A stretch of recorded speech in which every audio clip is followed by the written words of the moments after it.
Welcome to the Uncle's Channel. Thanks for watching today. And let's talk about a brand new game that's coming out next year called the Transylvania Adventure: A Simon Quest. Now, at first it sounded like we're just saying the title of Castlevania II incorrectly.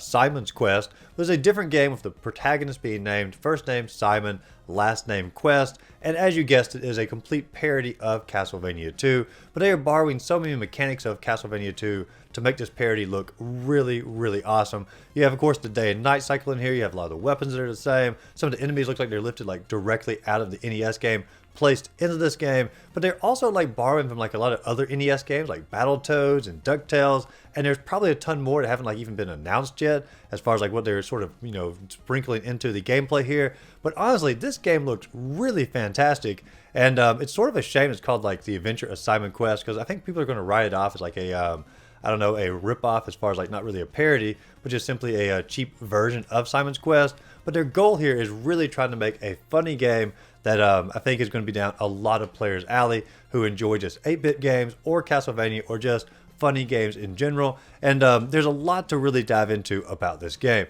And so we're going to go to the Steam page here. We're going to sort of look at the overarching story for it, as well as some of the overall gameplay mechanics here, so we can get an idea of like how good this game really seems to be shaping up for 2025. Now, first off, when looking at the Steam page, I do want to go over the storyline for the game, because I really do enjoy like what they're doing with the story as far as like being a parody of Castlevania 2. It says Simon Quest has just arrived in Transylvania, only to discover that his vampire hunting rival Stan Helsing, obviously a play on words for Van Helsing there, has already slain the evil Count Dracula. In order to reclaim the glory that should be his, he journeys across Wallachia, I guess I'm saying that correctly, to gather what he needs to resurrect the Dark Count piece by piece and kick his ass himself. And that's exactly what it's going to say in the actual game, because there's some gameplay footage of this game from like 2 years ago when they did like a beta testing of it or something. And so they're even going to include the small cussing inside the game to let you know, hey, this is a parody game, has a little bit of a sense of humor about it.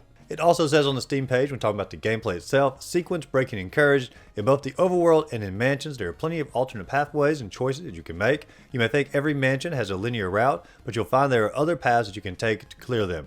For those adventurous enough to seek an unorthodox journey in the overworld, they could even try taking on later mansions early, and in fact, doing so might even yield a different ending. And I honestly love games that allow you to sort of choose your own adventure as far as like how you conquer different areas of the game first and last. And I really do enjoy the fact you're going to have different endings based upon like how you go about the game, which obviously encourages like a ton of replayability in the game, which is when it comes to NES games, sometimes when you finish them you feel like you're done, and this allows you to go back and play it as many times as you want to for a completely different experience. And speaking of different experiences here, it also has a built-in randomizer. I don't see this on the Steam page, but on Nintendo Life they particularly mention it here. Mix up your experience by randomizing items or enable other options in the game to craft a truly unique journey. And so the game has like a ton of replayability, which I just absolutely adore here. But also on the Nintendo Life page, you also mentioned mini games galore, which this can be somewhat seen in the trailer that they released just a couple days ago. It says, when you need to catch a break from your perilous journey for glory, consider drowning yourself in mini games scattered throughout the world. You can challenge yourself with memory,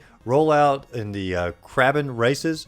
I guess that's maybe like the little minecart we're seeing here. Try your hand at the crane game, or even do some launch surfing. So like there's a ton of stuff to like venture out and try inside the game, outside just simply the normal Castlevania or Simon's Quest aesthetics here. And like I said, there's some stuff that's already seen inside the trailer as far as like, you know, riding a little minecart here. One of the earlier videos that was released a couple years ago from the gameplay shows like little Battletoad sequences. And so like according to this, there are way more mini games outside of just simply these to really mix the gameplay up a little bit. But let's talk about like how the game itself looks, because the graphics on it obviously are very similar, but not quite the same as NES. And the game looks like it's probably handling a little bit more than what the NES could probably handle. Somewhere probably between like the NES and like the SNES, if I was going to guess here. Because like some of the graphics here are pretty top notch. Some of the animation of some of the enemies, as far as like, you know, when you're attacking like the mummies and whatnot. Like it's a really good looking game, and really takes the 8-bit aesthetic to the next level. So much to the point where I probably wouldn't even call it 8-bit game. I'm going to create a new term here called a 12-bit game. That's what we're going to go with. A 12-bit game is what the Transylvania Adventure of Simon Quest would end up being. But really, I think the game looks absolutely fantastic. It could probably be a game like in its own right. It doesn't necessarily need to be attached to like Simon's Quest or Transylvania. And they could just sort of do something like the, what was it, Bloodstained, Curse of the Moon, or Curse of the Night, whichever one was the first one of that series. But they probably could have gone a similar route as that and just simply create their own Castlevania style game. But I think they have particularly gone the parody route here, just sort of basically get it talking about. I mean, like there are so many news articles out there that are talking about this game, and mainly they're talking about it because it has the title Simon Quest in it. And so mission accomplished for the marketing on this game. I really hope Konami doesn't go after them as far as like, trying to take it down based upon that. But even if they do, they could probably just simply change the title of the game. The fame is already out there for it. The talk is already about it. And so even if they change the title at this point, I still think they have a fantastic game on their hands. They can still put it out.